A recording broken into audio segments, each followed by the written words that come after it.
Y'all, I don't even know if you're ready for this one. Because word on the street is Beyonce was times this close, times to leaving JayZ back in 2023. So here's what went down. When those Diddy allegations started flying, Bey got nervous. You know how tight Diddy and Jay are when people said Diddy's going down? JayZ's name was right there too. Now, Tasha K spilled that Beyonce actually called up lawyers, like Times Real, divorce prep times, type moves, trying to protect her brand and distance herself from the chaos. She was ready to walk away before it all hit the fan, and allegedly, she was going to tell the whole story through her Times Cowboy Carter Times album, just like she did with Times Lemonade Asterisk. Apparently, some interns from the New York Post leaked that JayZ had some buried lawsuits from way back hush settlements, money problems, the Roc Nation brunches stopping, all of it. Beyonce found out and was Times done asterisk. But at the last minute, she stayed. No one knows what changed. Hasn't said anything, and I'm gonna spill some wine right here, right now.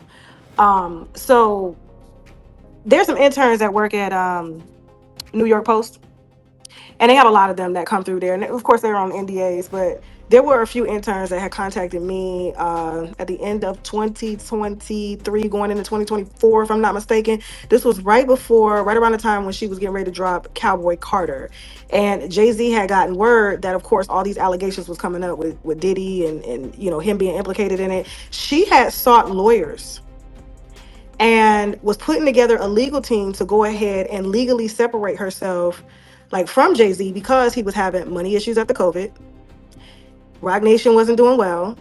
And so in order to protect her brand and everything from it, because she was afraid that everything that was going on with Diddy, and that's why they stopped having the Roc Nation brunches and stuff like that, was going to affect her, she had lawyers on deck getting ready to file for a massive divorce from JayZ. Now, I do not know what happened, because I know I was on the line. They had some TMZ reps on the line, and they were trying to sell the story to the biggest bidder. So basically, there were some women that JayZ had paid back in the day during when he had that, like, 40/40 club or something like that. He had allegedly assaulted them.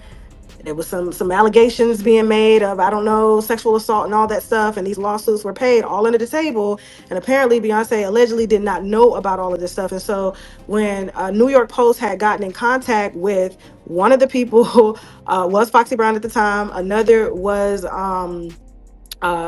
it was like three other women that had all received alleged settlements from JayZ around the time when he had the 40/40 club for these things happening. It was just strange how right around that time, Nicki started popping off on the internet about JayZ, because I do believe she thought too that this was going to be the time when he was going to go down. And so I just felt like she felt safe. And so when she started talking about the title deal and everything that was going on behind the scenes, and to find out that, and this is true wine, like, very, very true wine. Like, TMZ knows, I know, like, these interns were the story was so big, they just were trying to sell it, trying to get it out, because she was slated to leave him, and Cowboy Carter was going to be the album to supposedly explain it.